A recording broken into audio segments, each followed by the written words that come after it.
Hello and welcome to Entertaining the Idea, episode number 3, the podcast where we discuss our differing opinions on the creative process and the business of creating. We are your hosts, John McStravick and my partner. Hey, I'm Anthony Hudax. Hey, Anthony. Tony, as I like to call him, but for all intents and purposes, he is Anthony in the rest of the world. So welcome back. We're trying to keep this moving along here. So let's jump right into it, though, and talk about, have you seen anything new this week? Yeah, actually this week there's the NCAA tournament. I've been watching that and did the whole brackets. I get into all of that stuff. So far, nothing crazy, but I did have Virginia going all the way, and they lost in the first round. So that busted my bracket. Other than that, I went back and picked up. I've never seen Justified before, so I just started watching Justified. Completely blown away by the first episode. Love Walton Goggins. Think he is an amazing actor. If you haven't seen Vice Principals, check him out in that. He is hysterical. And then obviously in Sons of Anarchy, he has great roles. He's just a really, really interesting actor. Does really, really interesting things. And seeing him as the heavy in this, I was like, oh, this is great. Other than that, I went back a little more old school and checked out The Rookie, which is a Charlie Sheen and Clint Eastwood movie about obviously Charlie Sheen being a rookie, taking up the tutelage of Clint Eastwood. And you just, watching old Charlie Sheen movies, you just forget what a beast of an actor he was. Like, he's so good. He's so charismatic on screen. Such, easy delivery and yet brooding all the time. I just really love watching him on screen. It's sad, to see where everything's ended up, but it's hard to forget with all of his tiger blood and winning, what a monster that guy is on screen. Yeah, no, Charlie Sheen is fantastic, especially in his older days. He really, as a young actor, was just nailing it on a lot of different movies. What was The Rookie about? I haven't seen that one. I'm not as familiar with it. That one is about Clint Eastwood is basically this grizzled old cop who's always munching on a cigar. Shocker. And yeah, right. And he is going to bust this major car smuggling ring. And that gets into drugs. It's the 80s, so of course all the bad guys have Uzis. Raul Julia's in it, who's another character actor that I just love. Charlie Sheen plays this rich kid who decides to disappoint his parents or rebel from his parents by becoming part of the LAPD. So he becomes part of the LAPD and he's under the tutelage of Clint Eastwood, and they bond over cars and bikes and being badass. And it's just a really fun movie. And again, both of those guys, Clint Eastwood, obviously always great on screen, but you forget Charlie Sheen is just great. Yeah, it's kind of crazy to think how long Clint Eastwood has been around and that he's gone through these different cycles of his career. He plays the same type of character, but the type of roles, though, based on the different decades varies, though, from spaghetti westerns then to kind of tough guy cops, then to more older, wiser, cranky men who learn a lesson with new age kids and things like that. That it's more recently. But Charlie Sheen, though, too, it's funny how his role, especially in his early career, was either a rich kid who wanted to go with more common people, be it Platoon or this movie, The Rookie, or if he went from basic person to wanting to be into the rich world like Wall Street. So it's funny how his at first were similar characters as well. So I'll have to check that out. I have never seen that one, and I was not as familiar with it, but it sounds good. And it's always interesting to watch those movies again after you know the rest of their career and see where they kind of start out at. Well, that's cool. Anything else? No, that was the gist of it for this week. Got caught up on Riverdale, which is my guilty pleasure, as well as The Flash, which is also another guilty pleasure of mine. Yeah, no shame in that, because I hear a lot about Riverdale, and it's one of those ones that so many people are talking about it, and I listen to a lot of tech nerd podcasts, so they're all into it, and so it gets me interested. But it sounds like it's just done in a different way, which is just very interesting. It is. If you like Twin Peaks, it is very much Twin Peaks-like, light. They just take that aesthetic, that odd Twin Peaks-ishness of the world, and they take it in a very dark place. It's very cool. It's very hip. The soundtrack's very cool. Now I believe we're into the third season now, and it started to mellow out and become a much more formulaic show than it had been in the past. It's gotten a little the weirdness off, but it's a melodrama, and the weirdness, like the thing that I love about melodrama, the thing I like about these kind of teen melodramas is that you can never expect where the plot twists are going to happen because it's just so random and it's just so unpredictable and off the wall that I love it. Just completely bonkers. Well, if you're giving it a shout out as a Twin Peaks remake of sorts, I probably would want to check it out because I just saw Twin Peaks recently, the first airing, Twin Peaks 1.0 a couple months ago, and I was blown away by how amazing it was. And I would love to actually dive into that more on a later episode because I think Twin Peaks is one of the most amazing TV shows I have ever seen.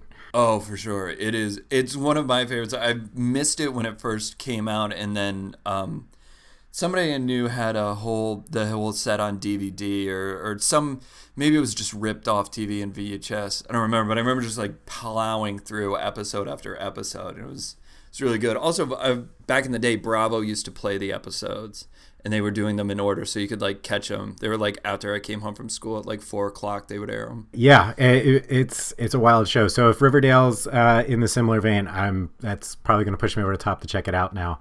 Justified is another one of those on a list of shows that I want to check out because I've heard nothing but good things about it. That and I've just been getting through The Americans. Justified's probably coming up next for me because everybody does that. They're working through those type of series that they hear a lot about, but you're not sure. Wouldn't normally be one of your ones you would just check out, but you hear such good things, and Justified's on that list for me.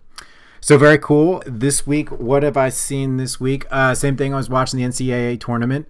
Saw that game last night. We're recording on Saturday. Last night we had a historic upset of MUBC.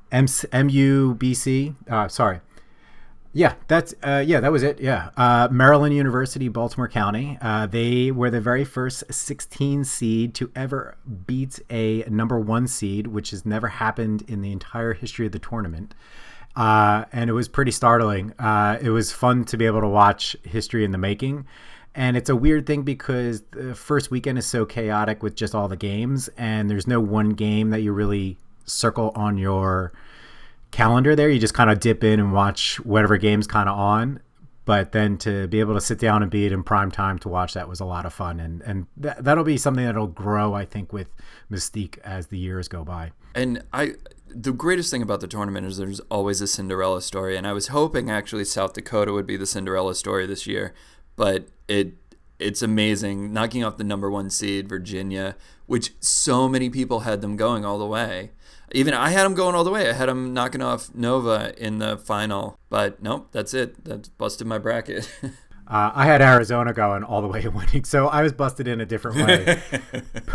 But I think I read there was a stat on ESPN that out of like 17 million brackets, there was 500,000 had MUBC beating Virginia, which is like, I think they said it was like a 5%, 3% of the entire brackets on ESPN that were submitted, which is insane. And all that is just people who don't know what they're doing, just like, sure, I'll try that. And sure, people from Maryland or people from like that don't like Virginia. Yeah, but it was fun. It was still fun to be able to see that happen. And then this is something that'll grow and be remembered forever, though, be shown all the time. So it's a lot of fun. That's what's fun about the tournament.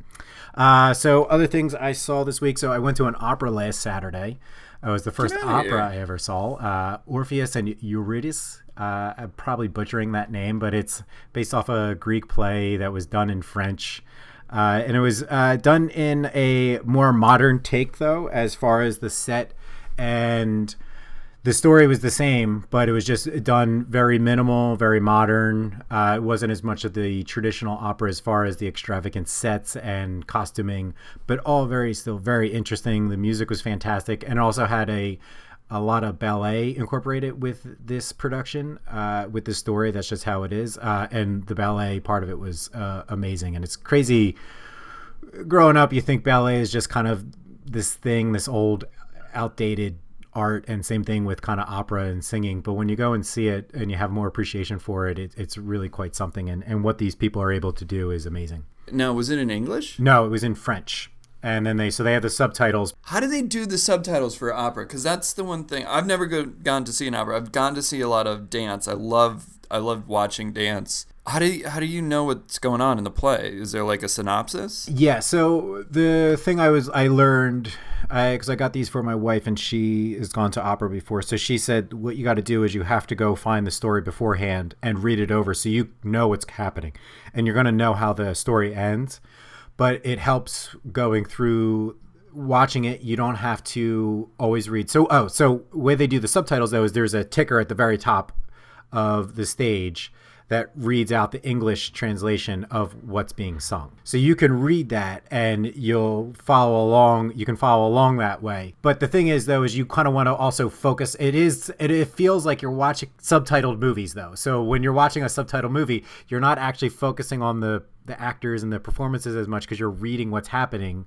So you know what's going on and you're kind of just glancing up back and forth. It's the same thing here, which is why it's better to read the whole synopsis and understand the actual story breakdown beforehand so you don't have to read the ticker necessarily to understand what's going on.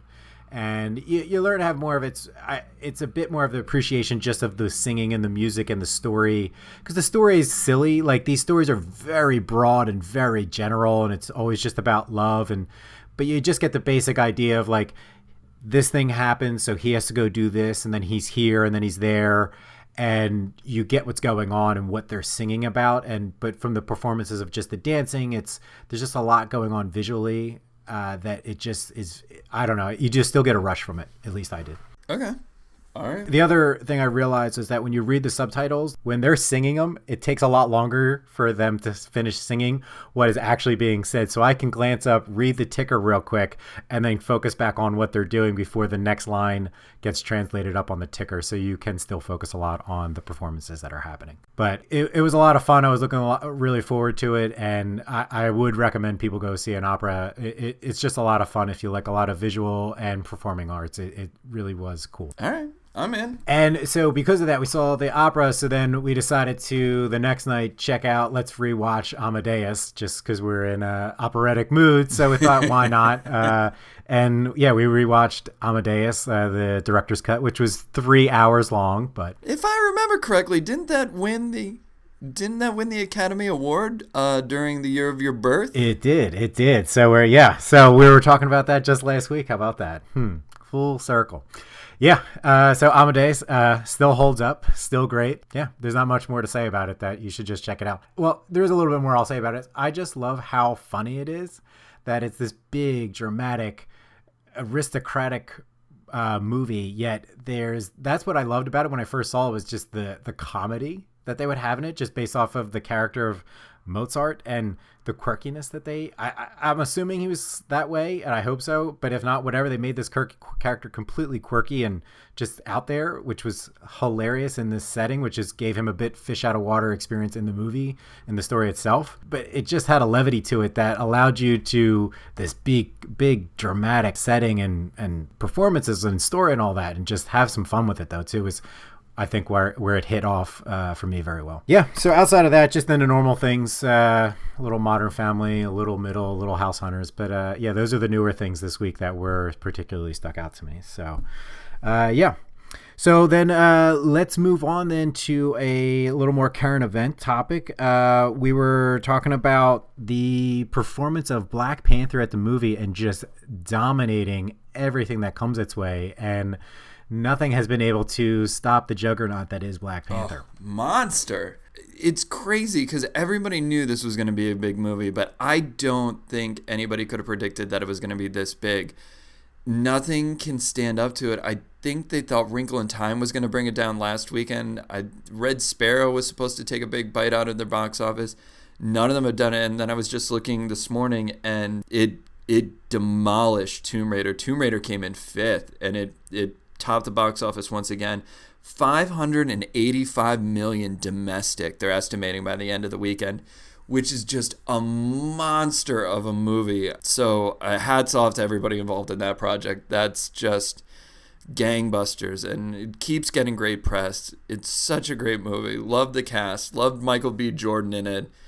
Thought he was just awesome. I love what I think Marvel does better than a lot of any other of the studio like superhero movies is they have good villains, and I think that the Netflix Marvel universe has been so good with villains, from Kilgrave in Jessica Jones and the villain the Kingpin in Daredevil, and then in Luke Cage. Like, everybody is just such great villains, and then they've really brought it to the cinematic universe, I think, with the Michael B. Jordan character. Just great villain with great motivation, just coming in and just being like, just ripping everything up. Just wish, there was going to be more for the sequel. I don't know how much we want to do in spoilers, but yeah, let's not. I actually haven't seen the movie yet, so let's not get too much into spoiler territory, even for myself. But it still seems pretty amazing what they're doing. So a lot of the comparisons then are to the breakout of Wonder Woman last year too, and obviously this does the same thing for like minorities and showing them on screen. So what do you think about that? Do you see any comparisons to that, just in the cultural atmosphere of where it is? Yes, I think that there's always going to be that aspect to it, and I think the amount of people who are saying, I finally see someone who looks like me represented on screen, and there being such a big cast of, almost all, majority black actors. Like, it was great. It's a great thing to see. I think beyond, to me, as a, 30-something white guy, a lot of what I always look for is a really good story and a really good film. And to me, more than anything, is what this film delivers. And that is a really compelling story with a really compelling villain. I really like the action scenes in it. There's another character that just loves the fact that he's a villain, and I love that guy is in there. I don't even want to say who it is because I don't want to give too much away. But it's hard for me to speak on it from what does it mean to people who are African American or people who are minorities in this country to see that, because I'm not from that experience. I think the biggest thing is that it well transcends that. Like, the movie's just great. That's the point I was trying to get at, is because I still intend to go see Black Panther. I just haven't gotten around to it. But it was with Wonder Woman last year. It fit in that part of the experience where it's giving people who are underrepresented a chance to feel like they have that feeling that people like you and I probably take for granted, that you just see some white guy up there doing some badass things, and you've grown up with that all your life and for decades, and that's just how it is. And the thing with like Wonder Woman was, like, my wife was just thrilled with that movie, and she just thought it was so badass. And it wasn't until later her realizing that, like, it more subconsciously, the idea of her being able to relate to a woman being up on screen being a badass is just super cool for her, which is why she's just like head over heels for Wonder Woman. And the thing for me, though, what was cool was that I loved Wonder Woman, and I thought it was a great story, and it didn't have anything to do with her being a woman. It's just like I could still relate to Wonder Woman, though, as a character, with even being a white guy. Like, it didn't matter. And to me, that's the best part about it, when a movie can do its job, is that it doesn't matter who you are, what race or gender or whatever other qualifier is, just that you just find that character exciting and fun and can relate to it regardless of those things. And it seems like a lot of what I've read about Black Panther is a similar part, though, is that this isn't a movie for just black people. This is a movie for everybody who can relate to it.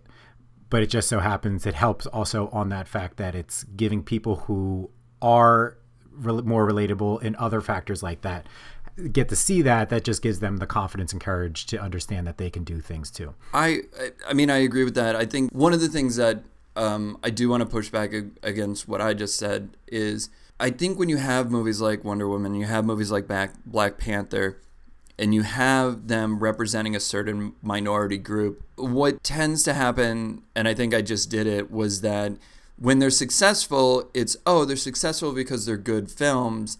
And then when they're not successful, it's because of it's an all-black cast. It's a female lead. It's a black male lead. It's a Hispanic male lead. It's whatever, and it becomes this sort of like thing that is people are able to like hang that on, because it is weird, because I haven't heard the discussion that's saying, oh, we need more all black cast movies, action movies, to replicate this.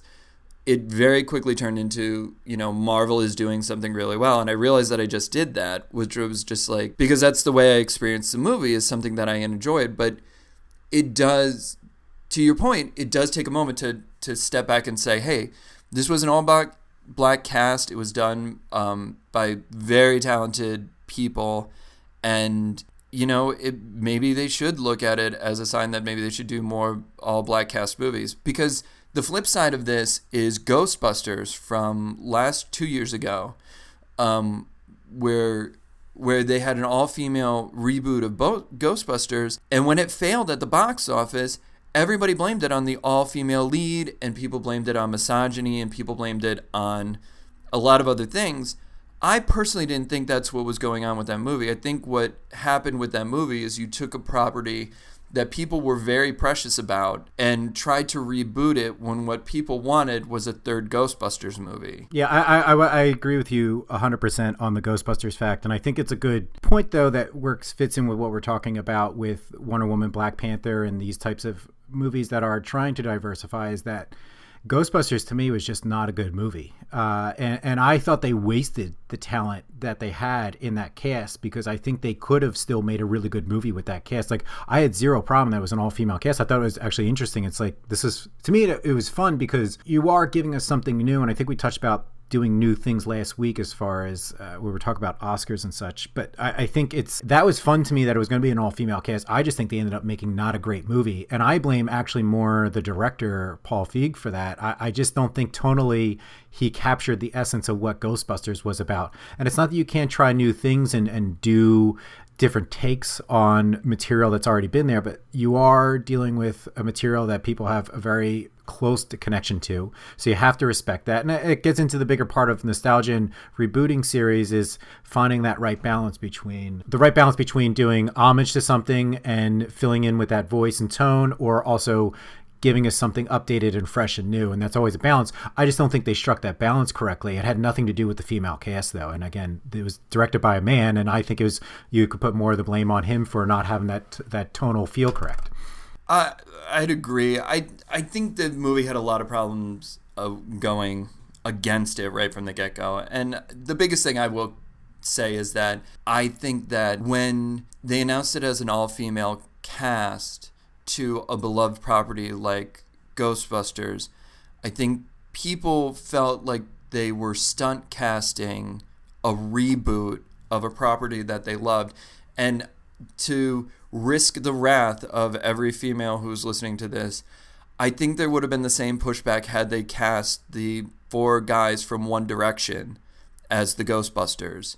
I think people would have had the same pushback of being like, I don't know what you're doing. I feel like you're not taking this seriously. And to me, that's what the pushback felt like. And even though you had people who were like super heavy hitters as far as comedians go, with Kristen Wiig and Leslie Jones, and I'm blanking on Melissa McCarthy and Kate McKinnon in that movie, just thinking about her in that movie makes me laugh really hard, because she was so delightfully weird. Watching her, she steals almost every scene that she is in. She could just be smiling in the background and she just steals that scene. She's so good. She just took that character and made them so weird. I loved it. But I think that was the initial trepidation, is that people weren't taking it seriously, or they were trying to make a point on the back of something that people already loved. That's where I'm coming from with that. I think the overall point, though, is that they just didn't make a good movie.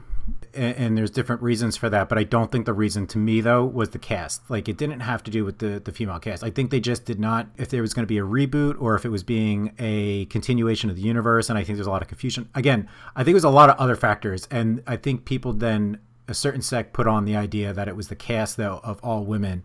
I just think it was more the whole process itself was not handled properly. No. So, and again, the greater point of that is you still have to make a good movie, and that's what Black Panther seems to be. That's what Wonder Woman was. These were actually good movies that a large majority of audiences just fell in love with them because they told a really good story with really good characters that had really great actors. And Marvel just seemed to kind of reinvent itself with the Black Panther movie. It seems, is from everything I've been reading, is that it's different than a lot of the other Marvel movies that were really paint by number. With this one, pushed that more, allowed there to be a more artistic take of the director and have his own voice rather than just being part of a machine. Which is, again, what Wonder Woman was the same thing. It had a bigger voice from its director and other creatives that allowed it to be different than what a lot of other superhero movies have become, especially within the Marvel universe, which are very paint by number, have very like a checkbox feel to it, where, again, I'm hearing from Black Panther is not as much as that anymore. I know. I love, you and I really do need to just have a whole episode where we go Marvel movies versus DC movies, because I love your take that it's just a paint by numbers movie and that DC is somehow exempt from this. But that'll have to be a whole other show, because you and I disagree on that so hard. Yeah. All right. We'll definitely dive into that then. And after I see Black Panther, and then we'll dive into that whole topic of DC versus Marvel, because I would love to roll up my sleeves and get into that fight. Yes, for sure. All right. Well, that's good though. So, but kudos to Marvel and Black Panther. They seem to really be changing up their tune though, and reworking though, because they're moving into their different phases. And it seems like the only thing that's going to stop a Marvel movie at this point is another Marvel movie. And I just read how the only thing that's outperforming Black Panther right now is the Avengers Infinity War. The pre-sales for that have outpaced every movie ever, including Black Panther. So that seems the only thing that's going to stop it is another Marvel movie. So hey, as much as I have my issues with the artistic capabilities of Marvel movies, their business acumen and their ability to tie these all together as a whole property is absolutely astounding, though, and an amazing feat that I think DC has never figured out. And so I give them all the credit for that, though. Kevin Feige has done an absolutely superb job as far as pulling these all together. So that is a wonder to behold. So congratulations to them, and we'll see how Infinity Wars does. Yeah. All right. So since this is the week of opening NCAA tournament, though, we were going to give us a little bit of a sports theme this week for our main topic, and we're going to go over sports movies. So to start this off, what are your general feeling on sports movies? Do you like sports movies? Do they fit into one of your guilty pleasures? Do you think they have good significance relative to actual sports in real life and what they do? To me, okay, I do like a good sports movie. They're not one of my guilty pleasures. My cards on the table, my guilty pleasures are always going to be dance movies. I will watch me a dance movie any day of the week. Center Stage was one of my all-time favorite movies of all time. I love it. They all follow the same formula, and everybody's problems get solved through dance. I love it so much. Well, it's kind of like a sports movie. Then you go through a competition, you have some problems, and in the end, your rehearsal and practice you'll win the day and win the big dance or the big game. So. There's for sure. You can connect the two. You can almost say dance movies are a sports movie. You could. To me, sports movies are the rom-coms or the romantic movies for the guys set. Basically, what it is the love of your life is this game, and it could be football, it could be basketball, it could be baseball, and this young suitor comes up to the plate or comes onto the field, and they're not worthy of the game. They may be good, they may be attractive, but they're not worthy of the game because they have some other thing going on, and they have to work out that other thing. And then once they work out the other thing, they're worthy to fall in love with the game, and then the game falls in love with them, and they're able to unite and go off into the sunset. It, to me, is all rom-com, all romantic drama for guys, because guys are that passionate about sports. And not just guys, but there are people who are just passionate about sports. Speaking from a guy perspective, it is okay for a 40-something, 50-something-year-old dude to sit down and weep at a sports movie where they can't do that at a rom-com. Yes, I think that could be a pretty apt metaphor for what sports movies are for guys. My take is that, well, it was funny because you brought up hey, let's maybe talk about some sports movies. Okay, that's cool. And we're both pretty big sports fans in general. We follow our teams and keep our general pulse on kind of what's happening in the sports world and have our opinions and such. And we both love the pageantry, I think, of it and in-game what's going on in games of specific sports, and then also the story aspects of them. And when you get a dramatic game, it really is just a lot of fun. We're talking about the big upset last night. We've talked about the Super Bowl was super dramatic, and that was fun. And that's even when you don't have your hat in the ring of either the teams, it's always fun when the sport itself, that game, has relevance to it, and then it comes down to the wire. Like, that's when sports are at its best, and when everybody is tuned in, and when you get a rush, even if it's not your team. And I was like, oh yeah, sports movies then. It's like, yeah, of course I love sports movies. I love sports, so of course I love sports movies. But then I started thinking about it. It's like, gee, I don't remember a sports movie, though, that is like had a huge impact on my life, or is in my something that just comes to, yeah, that's one of my favorite movies of all time. And so then it was just trying to think through what are sports movies that I liked. So I found that interesting, though, that it wasn't something that easily popped into my head and was like, yeah, that movie, and that movie are just amazing and had a big effect on my movie watching life and were something that I remember forever and ever. And I just found that interesting. And I feel like probably the big problem is that they fall into a lot of cliche. And it's hard to, it's one of those genres that tries to give you a different story each time, which all genres are. You're giving basically the same story in a different package, but I don't think necessarily sports movies do a good job of giving you brand new packaging. I think there are a couple out there that do a really nice job. Good. So let's talk about that. Let's then, what would be a few of the films that you are your favorites, or you think do a really good job at kind of elevating themselves above the typical sports genre movie? One of my favorites of all time, I think it's actually my favorite movie of all time, is The Natural with Robert Redford, who the basic plot of it is Robert Redford is this young baseball star. He's about to make his way into the major leagues as a huge prospect, and he gets shot by this serial killer of sports stars. They call her like the Black Widow. Then his career then is put on hold. Like, he has to recover and everything like that, and he comes out much later and starts playing again. And he's drafted to essentially bring down an already failing team. And he turns out around and he's able to be like this just monster of a player, and And then you have the iconic scene at the end of the movie with the hitting the ball into the lights and sparks coming down while he's running the bases. Oh, by the way, spoiler alert. But if you haven't seen The Natural at this point, I mean, yeah, I think you deserve to be a little spoiled. I think once the movie becomes like 30 years old, I don't think you have to say spoiler alert anymore. I loved it. I mean, the music is great. I think it won several Academy Awards. It's pretty funny too. They have some good. I remember the manager and his sidekick are pretty funny in it. Yeah, Wilford Brimley is really great in it. Diabetes is great. I hope that gets just like pulled out and somebody puts that on a thing, on like a loop or a meme that just says diabetes is great. Yeah, no, it's one of my favorites of all time, and it's so well acted. It's got a little bit of this, 40s charm to it. There's a little bit of like con artistry goes around. Con movies are my favorites of all time.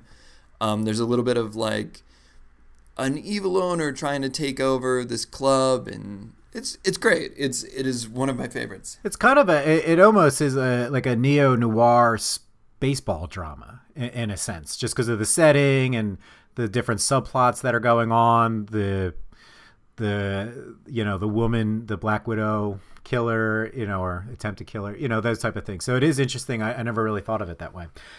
I like The Natural. I was thinking about it. I considered it as far as my list. I haven't seen it in a while, so I don't know if it's on the overhyped list or not for me, but we'll get to that. Oh, it's so good. It's not on the overhyped list. Okay. All right. So what's your next movie? Next one. Now, again, I did mention that I love con movies. So my second one is actually a movie called Diggstown.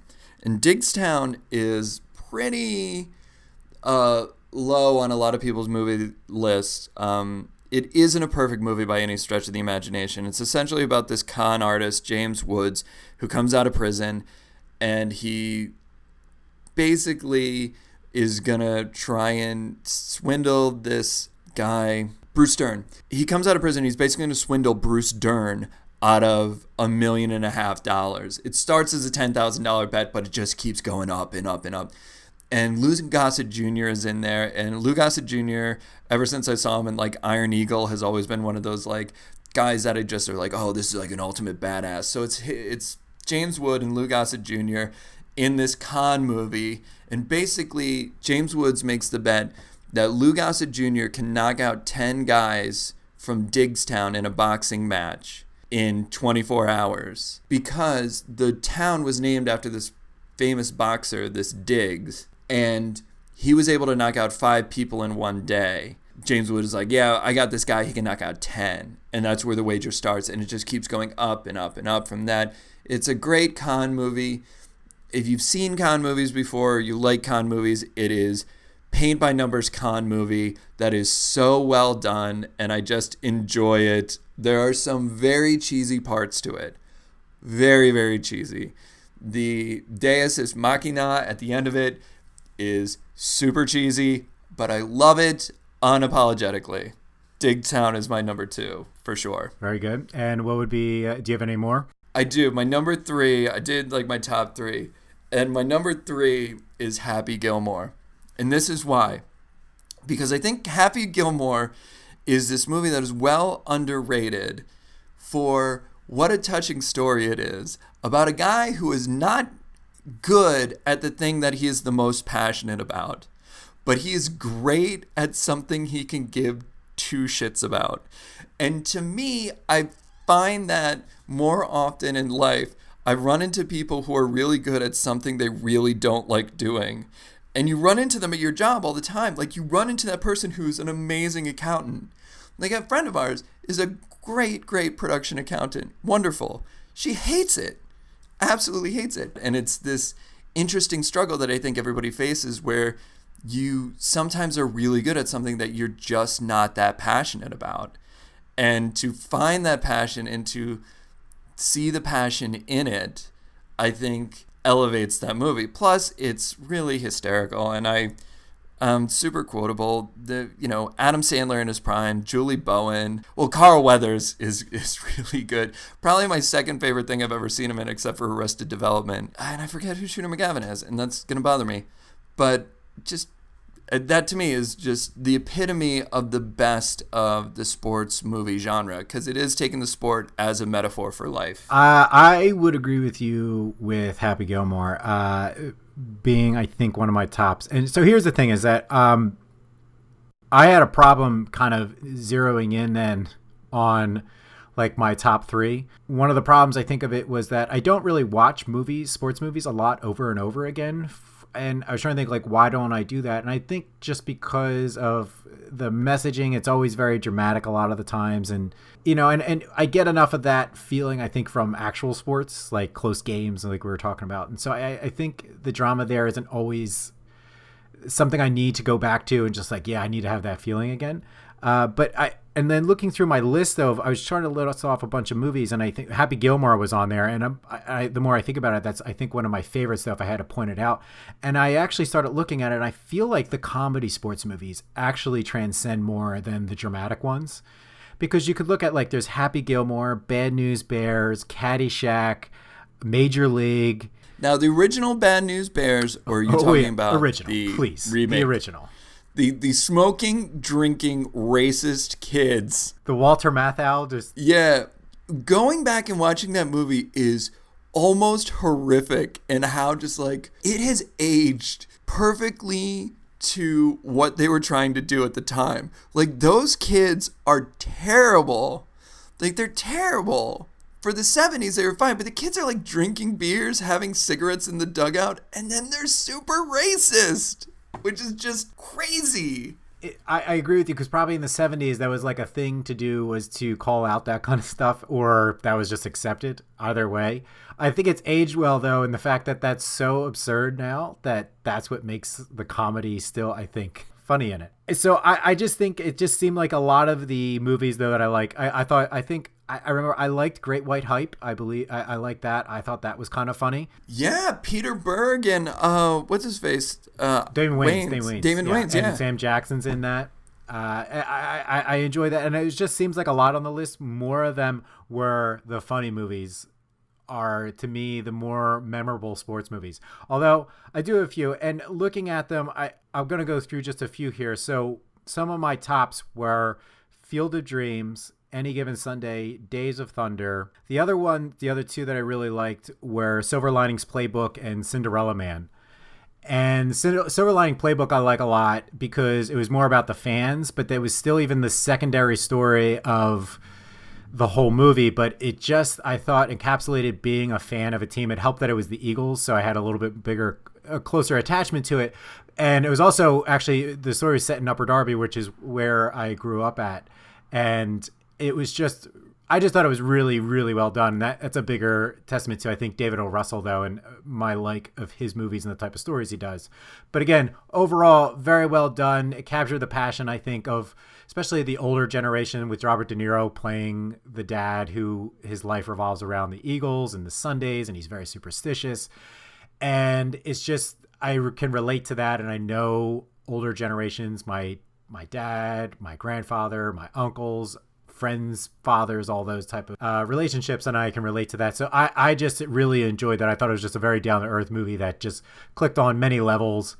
But again, in a subtle way, because it was kind of like the underlining through story was the sports, but that wasn't the A or B story that was going on. So I just thought they handled that really well. Cinderella Man was the boxing movie with Russell Crowe. And have you ever seen it? Yeah, and Paul Giamatti. Yes, Paul Giamatti. And this was a movie that I thought was just a standard studio picture that was, the underdog story, this guy coming back, or, one in a million shot. And I thought it was going to be like The Beautiful Mind of boxing, and because I wasn't a big Beautiful Mind fan, and I just thought it was going to be the same thing, like this paint by number of like touching moments, and that I was blown away by how great I thought the movie was, and was nothing. It was totally different than what I was expecting out of the movie, and just some really amazing moments. Paul Giamatti's character was, I think, just phenomenal in that. And his story was just so sad, but like so uplifting at the same time. And I just, there's different aspects of it that were outside of the boxing part of the movie that were really, really good. And Field of Dreams, I think, is standard, but I think that might be more of the nostalgic feel of Field of Dreams growing up. That was like the movie you watched, and it has sentimental value to it. And it's a hard one for me to judge, honestly, objectively, to say if it's a good movie or not. I think it's a really well done movie. Whether it's too cliched or sentimental, I don't know. But I like it. And Any Given Sunday is a flawed film, for sure. All Oliver Stone films are flawed. But if you're talking about a movie, though, that fits into the mold of a rah-rah sports movie, though, that actually can kind of get you kind of amped up, that fits that mold of that movie. Like, the speech that he gives at the end before the big game, it's just quintessential what you expect out of like a cliched sports movie, but I just still love it.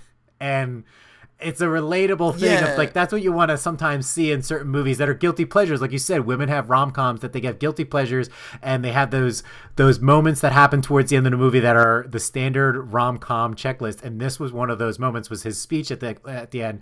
But it just is like, yeah, that's that movie. If you want to go back to a movie that's going to hit the check marks, like, that's the movie I want to watch. I have a lot of problems with Any Given Sunday. I mean, first of all, it's hard to go back and remember that Jamie Foxx was pretty much a comedic actor until that movie. Like, that really turned his career, where he was really seen as a legit dramatic actor. Yeah, that movie's flawed, but one of the biggest things and one of the biggest annoyances that I always have with sports films is what you touched on a minute ago about recreating the drama that's naturally in a sports scenario or a sports game. One of the things that I think that movie does very poorly is the actual action on the field. It always felt over, like, sensationalized. It felt not like the football that you see when you're out there, when you're there watching a game, or when you're out on the field playing.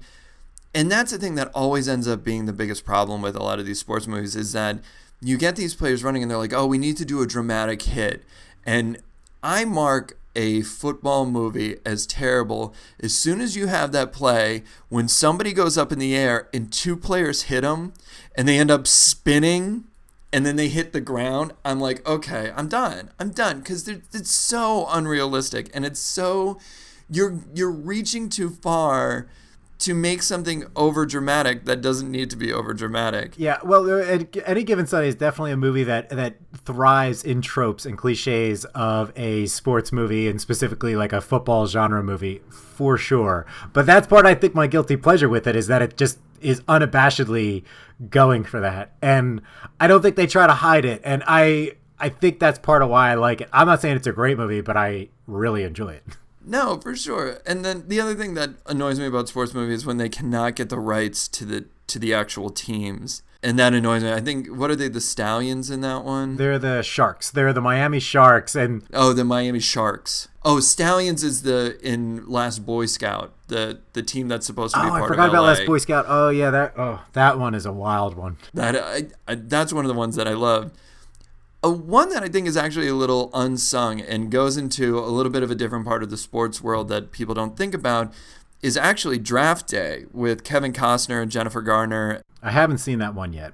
It's really interesting. It's basically all about draft day and the behind the scenes that are going on with this owner of the club. Unrealistic stuff. And I think there's some sports that just lend to, you can't make them realistic on film. I think football is one of them. People go overboard. But baseball, you can make it look pretty realistic. Okay, well, that was then I kind of wanted to jump into. So what genres of within sports themselves do you think best lend themselves to a good movie and have a better batting average, pun intended, of making good movies based off of their sport? Like, so we can break it down. There's football, basketball, baseball, hockey, boxing. Like, what are those five? Like, do you feel is, or one or two, not just one? Like, what ones do better than others? To me personally, I always think boxing films do the best because I think boxing has the clearest. Like, it's man versus his demon, and it's always once he gets into the ring, he's fighting himself. Like, it's fighting whatever you have going on, and then that's encapsulated in this other person. That's an exterior force. But other than that, I think baseball always comes off pretty well on film. It's a pretty great sport to film. Basketball is really hard. Football is really hard. I think hockey is really hard because not a lot of people in America, I think, are as familiar with hockey as they are with some of the other sports. So I don't know. I think football, honestly, is probably the hardest one to do good and consistently. I think basketball would follow that up. I think hockey does a little bit better because the ones that I would think of are like Slapshot and Mighty Ducks. The Goon. Have you seen The Goon? Oh, no, I haven't seen The Goon with Sean William Scott. So good. And The Goon 2, which is not as good. Both of them are just ridiculous and sophomore. But that's what I feel like the problem with hockey is they're just not as many movies, but when they do make hockey movies, they actually do a pretty good job at them. So I think their average is better, and it's shown, and again, that might just be a law of numbers though, where haven't made quite as many, but when they do, they all seem to make out pretty well and they have good stories to them. I mean, like, I'm not a huge fan of it, but Miracle's not a bad movie. It's a good movie. I think biopic movies are difficult to begin with, but it's definitely, and the other problem with Miracles, it's a little bit in the Disney mold of, the sentimental family type drama. So that it suffers from parts of that, but other aspects of it, it's still just a good story. So I think hockey does actually pretty well when they do make a hockey movie. Basketball, I mean, you got Hoosiers and Blue Chips to me. And then after that, I don't know anything else. Blue Chips is another one of my all-time favorite movies, though. Blue Chips was good. He Got Game, I remember watching in the theater, and it was one of the first times I saw Denzel Washington as essentially the bad guy. He's so good in that. It's about a basketball player who's going to get drafted into the NBA, and then all the just people that come around and want a piece of him now that he's going to be big. Okay, sorry about that. We had a little technical glitch there. So we're back, and we were talking about the genres that we think are better suited to film adaptations versus the ones that are least likely to make a good adaptation. And I think we both agree football and basketball are low on that list. And then you also think that boxing and baseball are probably the two that are the best ones to make a good story out of. Yeah, I think the thing with boxing in baseball is they're always just a really clear metaphor for what you're going for. I mean, baseball is basically that whole Al Capone speech from Brian De Palma's Untouchables, where it's like you have teamwork mixed with individual achievement, and it's like, you know, the sitting at the bat, being able to like knock the balls around, and then able to be out in the field and backing up, you know, your pitcher.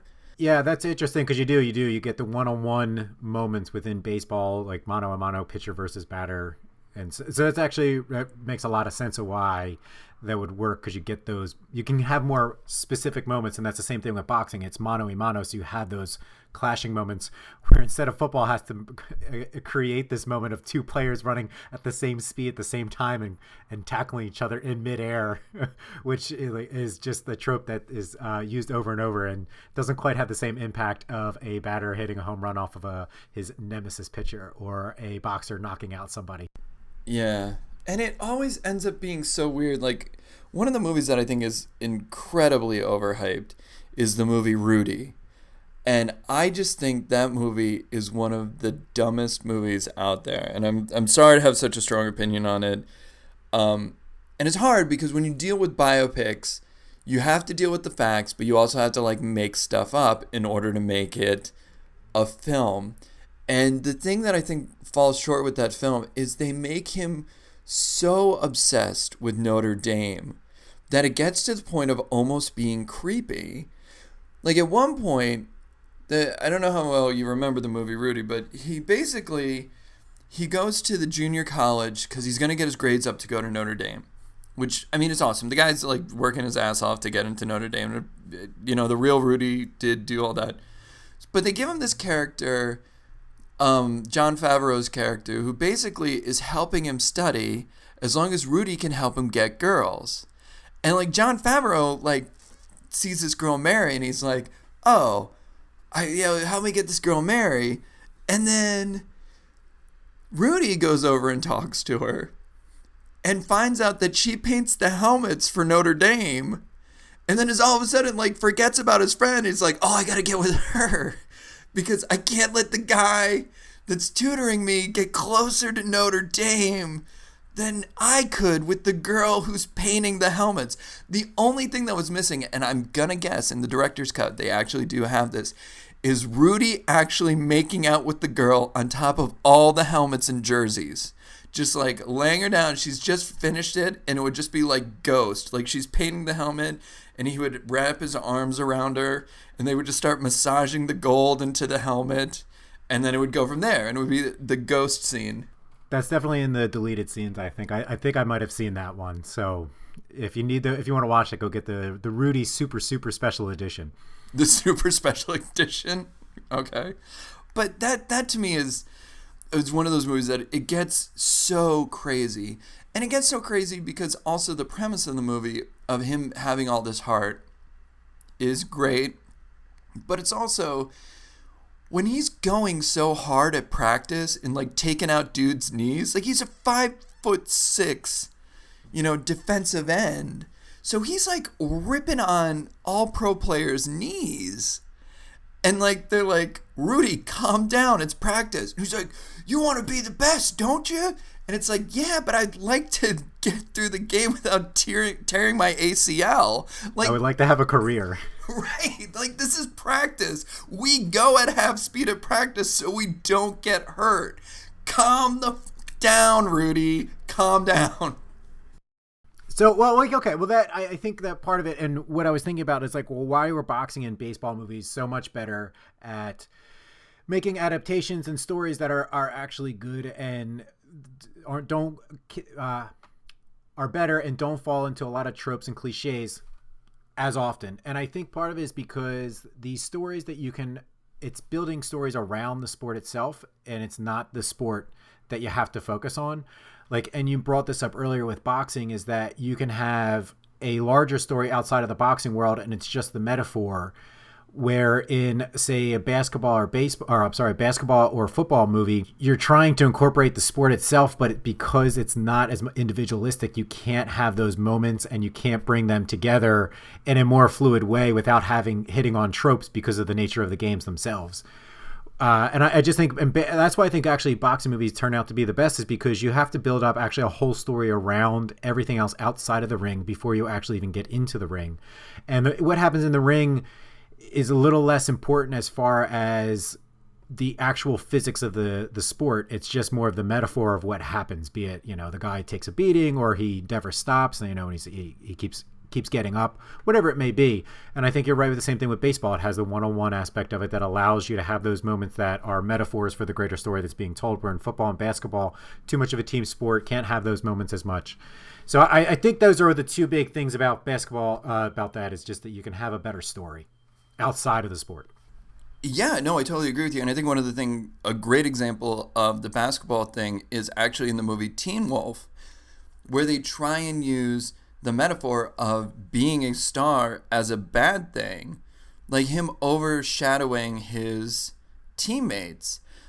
And that's when you get into these team sports, that's pretty much the only story you can tell very succinctly, is that if you take too much on your own without trusting other players, then you can only tell that we're stronger together, weaker apart type of story, which, quite frankly, in Teen Wolf, it doesn't make any sense. He should just be the wolf the whole time and just have one player. It shows you because in Teen Wolf 2, they turned it into a boxing movie. And that's what you needed to do. That's how you tell the better story of Teen Wolf, is he has to be a boxer. Very good. I forgot all about that, but you're absolutely right. And on that too, the football, the reason, like, one of the movies I don't like, I think's overhyped, is Remember the Titans. Because then it's the same thing. It's just all this rah, you're going to be a team kind of aspect, and it just doesn't lend itself to, I don't care about that movie and the storyline. It doesn't click on me. And I know they're trying to do things about race relations and other aspects, but it just, because it focused on too much on the sport, and it just seemed too cliched though, and ran on too many tropes that just I've seen before. And again, it's that team aspect, and there was nobody really to rally around as much, because it's, to me, are just dumb tropes of people who actually don't know what sport they're writing about. Right. And I think that does end up being the biggest problem, is that you do have people that maybe aren't fully understanding the sport, and the movie can never be about the sport, and that's the biggest thing, and that's what makes the most successful movie successful. It's about something else, and the sport is just the way you get there. I mean, that's, to bring it up, that's why I think Happy Gilmore is a much better movie. It's somebody coming to terms with being good at something they don't like doing. And that's a much bigger question than, honestly, what's going on in The Natural, of trying to, like, can you ever be too old to play a sport? Should you have integrity and everything like that? I think, as I always feel, I think comedy can deal with much deeper questions than dramas do. And like I said, I love The Natural. I also love Happy Gilmore. I agree with you, and I think, and I said that earlier, that I do think in the sports genre, the comedies actually transcend more often than the dramas do. And I think it's just to that point of what you're saying, is that they have a better way of handling the metaphors and the satire of what actually is happening within that realm, be it whatever sport it is. It just handles it better, because you don't also have to take it so seriously, either the actual nuts and bolts of, say, whatever sport and whatever dynamics are within a team sport or an individual sport. You can play with those and be a little more malleable as far as sticking to those hard and fast rules of those different the different sports and the different dynamics there. So I think that's why comedy works better there. Great. All right, well, let's. I think that's good. I think we touched on all of it and why we think that way sports movies handle certain sports better, and that when you can focus more on the outside stories of the sport and the people more individually is the better way to go. So let's wrap that up there. So did you have any trivia for me this week? I do have some trivia for you this week. I actually have picked, I didn't want to do 5, so I'm going to do 4 actors that were outstanding in sports. Some of them were professional, some of them were semi-pro, some of them were just very big standouts in college. So I'm going to tell you the name of the actor, and then I want you to see if you can come up with which sport they excelled in. Okay? Okay. All right. Hit me. Okay, so we're going to start with Jason Lee, famous for Mallrats. He had the TNT series, Yes. Mississippi Blues, I think was the name of it. Lee. What Bodie was his name. I'm giving you time to think as I give you all my Jason Lee facts. That one I'm blanking on. I'll say tennis. No, Jason Lee was a professional skateboarder. You know what? As you were saying, I was like, wait a minute, that hit popped in my head. You're right. Skateboarding. I remember that. Yep, professional skateboarder. Okay. Grew up in Orange County. Started a skateboarding line, actually, with a friend of his. So, perfect. All right, what do you got next? Okay, here we go. Tony Danza. Boxer. Known for Who's the Boss and Taxi. What's your answer? Boxer. Yeah, he was a boxer. They called him a professional boxer. I don't know how many professional fights he actually had. I couldn't find any of his stats or anything. So Tony Danza, if you're listening, please send in your stats. Love to talk to you about him. Love it. Okay. Jason Statham. Soccer. Famous for Lock, Stock, and Two Smoking Barrels. Expendables. Expendables. Rugby? Rugby. No. He actually made the British national team as a diver. Oh, that was not what I was expecting. There is some wonderful footage of him diving in national competition. He didn't end up placing. It was in the 1990s, but he was an exceptional diver. Very cool. Who's next? All right, the last one we got here, Jon Stewart from Comedy Central's Daily Show. Death to Smoochie is what I'll always love him from. I'll say baseball. Soccer. He was a walk-on at William and Mary and ended up scoring a game-winning goal that took him to the NCAA tournament one year. So, soccer for Jon Stewart. There you go. Those are my 4. Well, I think I went 1 for 5. Yeah, you went 1 for 4. You knew Tony Danza was a boxer. Yeah. So, and the only reason I kind of knew that is because he hits the speed bag at the opening montage, the opening credits of the show. Oh, Who's the Boss? Yeah, yes. He does. All right, well, great. Thanks for coming over again, Tony, and chatting about some topics here today. I think it was good. I think we solved all the sports movie problems that there could be solved.